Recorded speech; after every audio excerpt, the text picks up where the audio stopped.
नमस्कार, मैं राजू और द हिंदू टॉक्स में आप सभी का एक बार फिर से स्वागत है।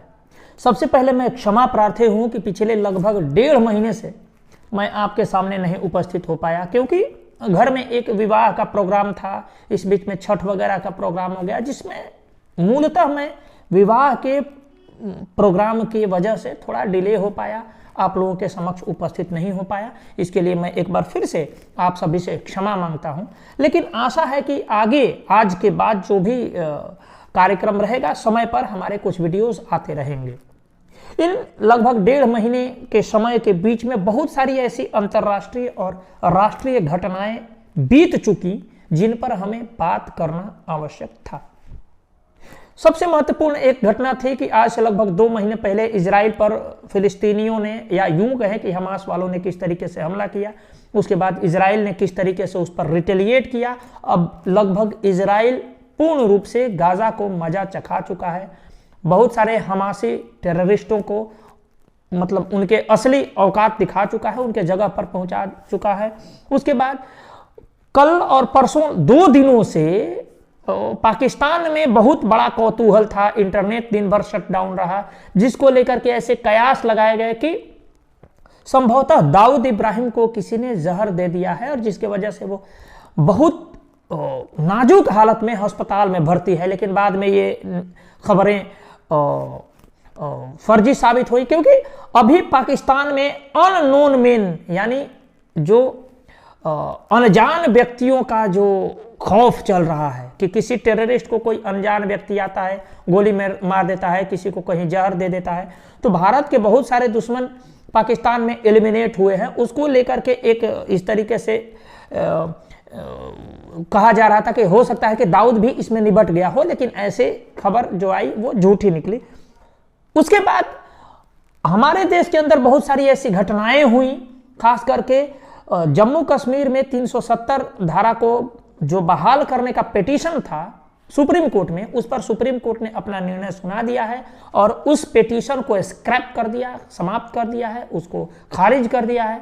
उसी को लेकर के बहस चल रही थी। उस बीच में संसद भवन में कनस्तर बम भी फेंके गए, उसको लेकर के 4-5 लोग अरेस्ट हुए हैं। उसके विरोध को बहुत सारे सांसद जता रहे थे, बहुत सारे सांसद उसमें बहुत ही अजीब तरीके से बिहेव कर रहे थे, जिसको लेकर के लगभग 100 के करीब में सांसद बर्खास्त भी किए गए हैं पूरे लोकसभा और राज्यसभा में। ये भी अपने देश में एक कौतूहल का विषय बना हुआ है।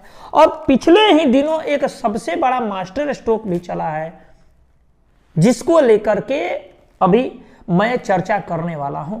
वो मास्टर स्ट्रोक था राम मंदिर के बनने में जो कारीगर लगे हुए हैं, उनको लेकर के बहुत सारे कौतूहल चले।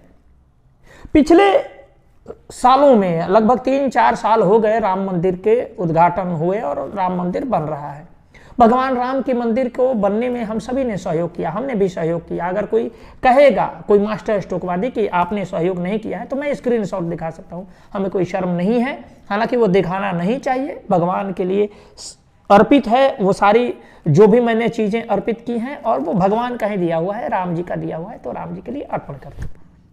दूसरा नंबर चीज है कि उसको लेकर के पिछले जो 2-3 सालों में जो वहां पर कारीगर काम कर रहे थे, उनमें विशेष कम्युनिटी वाले लोगों को प्रचारित किया जा रहा था। तमाम विश्व हिंदू परिषद द्वारा, बजरंग दल द्वारा, या जो आरएसएस के लोग थे, या स्वयं बीजेपी के ही लोग थे, वो कहते थे कि कोई रमजान नाम का व्यक्ति जो है वो गर्भगृह बना रहा है, कोई सलीम नाम का व्यक्ति किसी मूर्ति की नक्काशी कर रहा है, और तमाम इस तरीके की चीजें कह के इसे जो विश्व हिंदू परिषद के जो चंपत राय हैं, जो अभी राम मंदिर निर्माण कार्य जो चल रहा है उसके देख रेख में सबसे प्रमुख भूमिका में है, वो कई बार इस चीजों को बता चुके हैं। इवन कई सारे बहुत मीडिया हाउसेस भी जाकर के वहां पर अपनी डॉक्यूमेंट्रीज बना चुके हैं, न्यूज एपिसोड्स बना चुके हैं। और जैसे जैसे राम मंदिर के जो शिलान्यास, या यूं कहूं कि भगवान राम के प्राण प्रतिष्ठा के समय नजदीक आ रहा है, बहुत सारे लोग उन्हीं पिछले दिनों के जो वीडियोस हैं या उस समय के समाचार हैं, उनको निकाल करके राम मंदिर न्यास ट्रस्ट के लोगों से पूछना शुरू किया कि क्या केवल विशेष कम्युनिटी वालों को ही राम मंदिर निर्माण का जिम्मा दिया गया है? क्या केवल विशेष कम्युनिटी को खुश करने के लिए श्री राम जी के उस भव्य मंदिर को, जो लगभग 550 वर्षों के संघर्ष के बाद बन रहा है, उसको एक सेकुलर मंदिर के रूप में प्रतिष्ठापित करने का प्लान है। बहुत वर्षों से इस चीज को, जिसमें मुसलमान राम मंदिर के नक्काशियां कर रहे हैं, वहां पे कार्य कर रहे हैं, कारीगरी कर रहे हैं, उसको बीजेपी और विश्व हिंदू परिषद वाले सॉफ्ट नजरिए के तरफ से, एक सेकुलर नजरिए की तरफ से अपने आप को बता करके अपना पीठ थपथपा रहे थे। लेकिन अब इनको बैकलैश होना पड़ा, और बैकलैश इनके ऊपर इतना पड़ा कि चंपत राय को आकर के सफाई देनी पड़ी। लेकिन चंपत राय जी ने यह नहीं बताया उस सफाई में कि वास्तव में वो मूर्तियां कौन बना रहा है। हो सकता है कि आगे आने वाले समय में ये सारी चीजें क्लियर हों, लेकिन ये तो तय है कि राम मंदिर के निर्माण में बहुत सारे कार्य जो हैं वो मलेच्छों को सौंपा गया है, गोभक्षकों को सौंपा गया है, और श्री राम जी के गर्भगृह को भी एक सेकुलर गर्भगृह की तरह दिखाया गया है। मैं चंपत राय जी के ट्वीट को आपके सामने रखना चाहूंगा, आप देखिए, स्वयं देखिए। उस ट्वीट के एक फोटो को मैं बड़ा करके फुल स्क्रीन करके दिखाने का प्रयास कर रहा हूं कि आप स्वयं देखिए। ये भगवान श्री राम के जो मंदिर है उसके गर्भगृह का दृश्य है।